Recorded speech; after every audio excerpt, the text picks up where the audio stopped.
तो दोस्तों आज तारीख हो गई है 11 मार्च 2023 की, साथ ही में दिन है शनिवार का। वहीं हिंदी तारीख है कृष्णा चतुर्थी और महीना चल रहा है चैत्र का। तो आइए बिना देर किए फटाफट से जानते हैं आज की ताज़ा खबरें और मुख्य समाचार। दोस्तों आज के मुख्य समाचार में पहली बड़ी खबर आ रही है H3N2 वायरस को लेकर। ताज़ा जानकारी के मुताबिक अपने देश में कोरोना की तरफ फैल रहे H3N2 इन्फ्लुएंजा से पहली बार जान जाने की खबर सामने आई है। मीडिया रिपोर्ट्स में हेल्थ मिनिस्ट्री के सूत्रों के हवाले से दावा किया गया है कि हरियाणा और कर्नाटक में इन्फ्लुएंजा के एक मरीजों की जान चली गई है। दोस्तों आपको बता दें देश में अभी तक H3N2 वायरस के 90 केस सामने आ चुके हैं और अब इन्हीं में से दावे के मुताबिक 2 लोगों की जान चली गई है और ऐसा पहली बार हुआ है। इसी बीच ये भी बड़ी खबर आ रही है कि केंद्रीय स्वास्थ्य मंत्री मनसुख मांडविया ने अभी हाल ही में बीते शुक्रवार को देश में H3N2 इन्फ्लुएंजा वायरस के बढ़ते मामलों की समीक्षा के लिए बैठक बुलाई। इस दौरान उन्होंने राज्यों को अलर्ट रहने और स्थिति की बारीकी से निगरानी करने के लिए एडवाइजरी जारी की है। देश के स्वास्थ्य मंत्री ने बताया है कि सरकार स्थिति से निपटने के लिए राज्यों के साथ काम कर रही है। दोस्तों अगर आप नहीं जानते हैं तो आपको बता दें जो H3N2 वायरस है उसके भी लक्षण लगभग कोरोना की तरह है, जैसे कि खांसी, नाक बहना या नाक बंद होना, गले में खराश होना, सिर में दर्द होना, शरीर में दर्द होना, बुखार आना, ठंड लगना, थकान महसूस होना, सांस फूलना, दस्त या उल्टी की शिकायत होना। हालांकि दोस्तों साथ ही में अच्छी बात ये भी है कि H3N2 वायरस से बचने के वही तरीके हैं जो कोरोना वायरस से बचने के हैं, यानी कि मास्क लगाना, सोशल डिस्टेंसिंग का पालन करना, नियमित रूप से बार बार हाथ धोते रहना।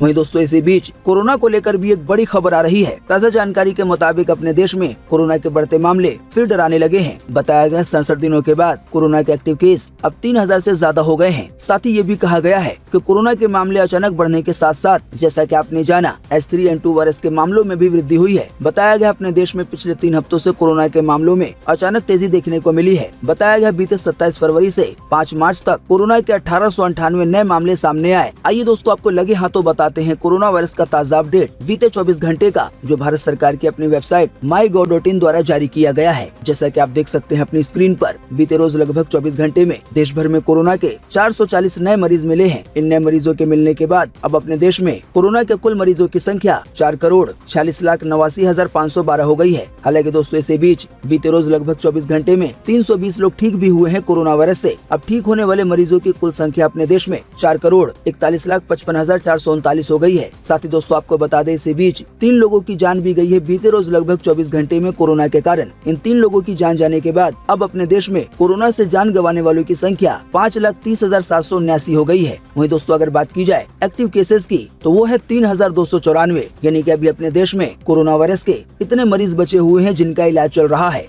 बाकी दोस्तों आप इसी वीडियो के नीचे कमेंट बॉक्स में कमेंट करके बताएं कि जो कोरोना के मामले बढ़ने शुरू हो गए हैं तो क्या आने वाले दिनों में फिर से ऐसा हो सकता है कि कोरोना पहले की तरह फैल जाए और लॉकडाउन वगैरह लग जाए। दोस्तों क्या आपको लगता है कि ऐसा हो सकता है? इस पर आपकी पर्सनल राय क्या है? वीडियो को पूरा देखने के बाद आप अपना जवाब इसी वीडियो के नीचे कमेंट बॉक्स में लिख सकते हैं। आपके दिए गए जवाबों से काफी कुछ पता चलेगा। वहीं दोस्तों अगली बड़ी खबर आ रही है फेसबुक की कंपनी मेटा की ओर से। जानकारी के मुताबिक फेसबुक और इंस्टाग्राम की पेरेंट कंपनी अलग प्लेटफॉर्म लॉन्च करने पे विचार कर रही है। मेटा के प्रवक्ता ने ये बात खुद कही है। बताया गया ये सूचना ऐसे समय में सामने आ रही है जब इंटरनेट मीडिया पर इस तरह की खबरें हैं कि ट्विटर को टक्कर देने के लिए मेटा अपना प्लेटफॉर्म ला सकती है। कुल मिलाकर आसान शब्दों में कहें तो मार्केट में ऐसी खबर चल रही है कि आने वाले दिनों में फेसबुक की जो कंपनी है मेटा वो ट्विटर जैसा प्लेटफॉर्म लॉन्च कर सकती है। वहीं दोस्तों अगली बड़ी खबर आ रही है हज यात्रा को लेकर। जानकारी के मुताबिक इस साल 2023 में हज यात्रा पे जाने के लिए ऑनलाइन आवेदन की तिथि बढ़ा दी गई है, यानी कि अब हज यात्रा के लिए फॉर्म आने वाले 20 मार्च तक भरे जा सकेंगे। बताया गया भारत सरकार के अल्पसंख्यक मंत्रालय के निर्देश अनुसार हज कमेटी ऑफ इंडिया ने हज यात्रा के फॉर्म भरने की अंतिम तिथि को बढ़ाकर जैसा कि अभी आपने जाना 20 मार्च 2023 कर दिया है। वहीं दोस्तों अगली बड़ी खबर आ रही है दिल्ली के पूर्व उप मुख्यमंत्री मनीष सिसोदिया को लेकर। जानकारी के मुताबिक दिल्ली शराब नीति केस में कोर्ट ने ईडी को मनीष सिसोदिया की 7 दिन की रिमांड दे दी है। वहीं बताया गया है कोर्ट मनीष सिसोदिया की जमानत याचिका पर अब 21 मार्च को दोपहर 2 बजे सुनवाई करेगी। दोस्तों आप नहीं जानते हैं तो आपको बता दें ईडी ने मनी लॉन्ड्रिंग मामले में मनीष सिसोदिया को बीते गुरुवार देर शाम तिहाड़ जेल में ही गिरफ्तार किया था और अब हाल ही में बीते शुक्रवार को उन्हें कोर्ट में पेश किया गया। दोस्तों आप नहीं जानते हैं तो आपको ये भी बता दें कि दिल्ली के पूर्व उप मुख्यमंत्री को सबसे पहले सीबीआई ने गिरफ्तार किया था शराब से जुड़े घोटाले के एक मामले में। अब इसी बीच जैसा कि आपने जाना ईडी ने भी कार्रवाई कर दी है। वहीं दोस्तों अगली बड़ी खबर आ रही है लालू यादव के परिवार को लेकर। ताज़ा जानकारी के मुताबिक land for job scam case में प्रवर्तन निदेशालय यानी कि ईडी ने बीते शुक्रवार को लालू यादव के करीबियों के दिल्ली, मुंबई, नोएडा और पटना में 15 जगहों पे छापेमारी की। साथ ही में दोस्तों ये भी जानकारी दी गई है कि लालू यादव की 3 बेटियों के घर में भी रेड की गई है। हेमा, रागिनी और चंदा का घर दिल्ली में है, जिनके घर पर ईडी की टीम पहुंची। सूत्रों की माने तो बिहार के उप मुख्यमंत्री और लालू यादव के बेटे तेजस्वी यादव के दिल्ली आवास पर भी ईडी की टीम पहुंची है। हालांकि ईडी डिपार्टमेंट को छापेमारी में क्या मिला है, फिलहाल इसका खुलासा नहीं किया गया है।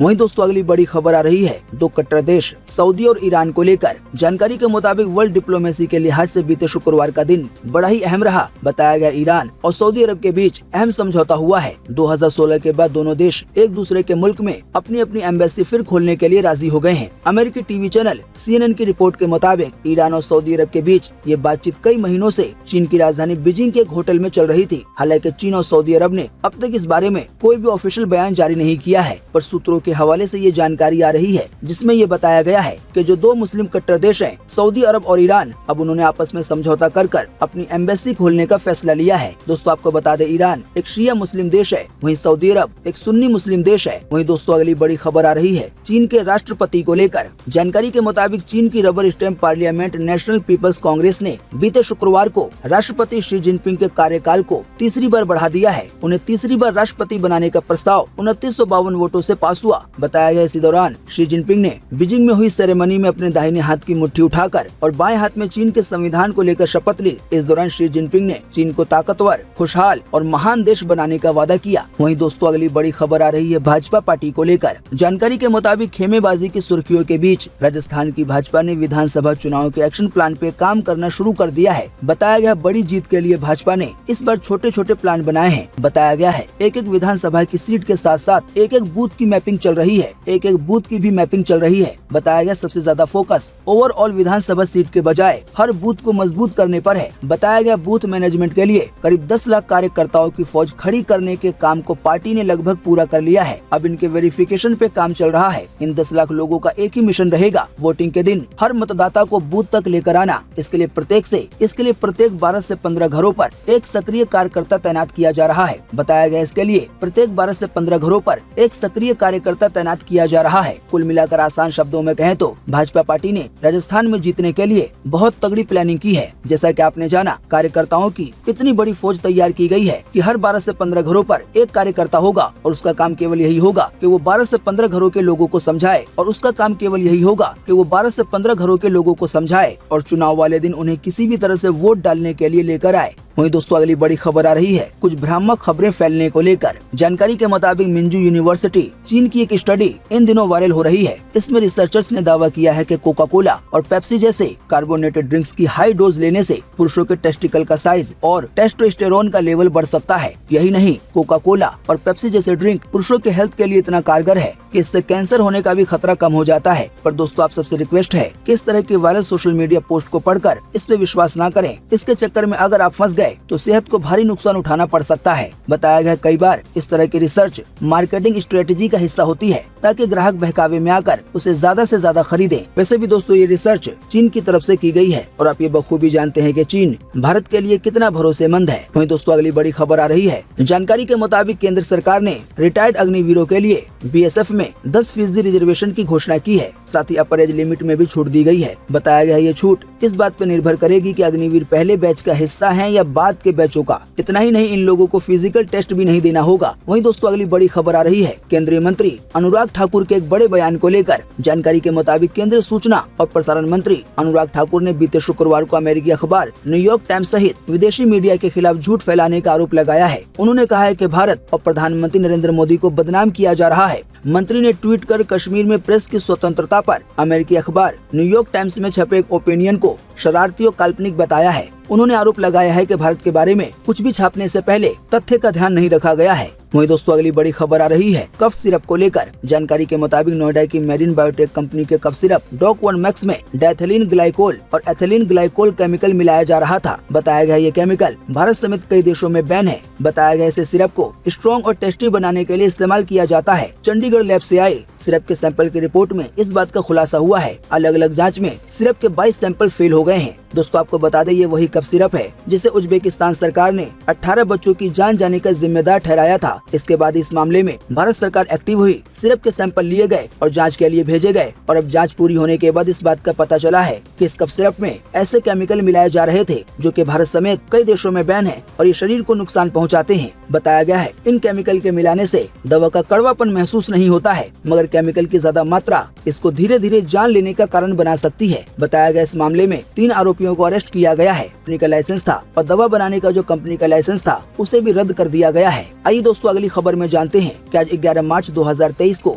देश भर में कैसा रहेगा मौसम का हाल। मौसम विभाग ने जारी किया है मौसम का पूर्व अनुमान। तो दोस्तों अगले 24 घंटे के दौरान मौसम विभाग के अनुसार पश्चिम बंगाल, तटीय उड़ीसा, मणिपुर और त्रिपुरा में बारिश के साथ साथ बादल का गरजना सुनने को मिल सकता है, ऐसी संभावना जताई गई है। इसके अलावा दक्षिण बिहार, उत्तर पूर्व भारत के शेष हिस्सों और अंडमान निकोबार द्वीप समूह के 1-2 जगहों पर आज बारिश हो सकती है। दोस्तों अभी हमने आपको बारिश को लेकर जिन भी शहरों या जिन भी राज्यों के नाम बताए हैं उनको छोड़कर आज पूरे देश में मौसम सूखा बने रहने की संभावना है। वहीं दोस्तों अगली बड़ी खबर आ रही है मोटे अनाज को लेकर। दोस्तों आप नहीं जानते हैं तो आपको बता दें, हमारा भारत दुनिया का 40% मोटा अनाज उत्पादन करता है। इसी बीच भारत में मोटे अनाज के उत्पादन का प्रयास तेज कर दिया गया है। बताया गया इसी बीच दिल्ली में 3 से 5 नवंबर तक वर्ल्ड फूड इंडिया का आयोजन होगा, जिसमें अपना देश भारत मोटे अनाज के मामले में विश्व गुरु बन सकता है। वहीं दोस्तों अगली बड़ी खबर आ रही है ओयो के फाउंडर को लेकर। जानकारी के मुताबिक हॉस्पिटैलिटी चैन ओयो के फाउंडर रितेश अग्रवाल के पिता का गुड़गांव की एक मल्टी स्टोरी बिल्डिंग की 20वीं मंजिल से गिरने से निधन हो गया है। रितेश के पिता का नाम रमेश अग्रवाल था। वो अपने घर की बालकनी से ही गिरे थे।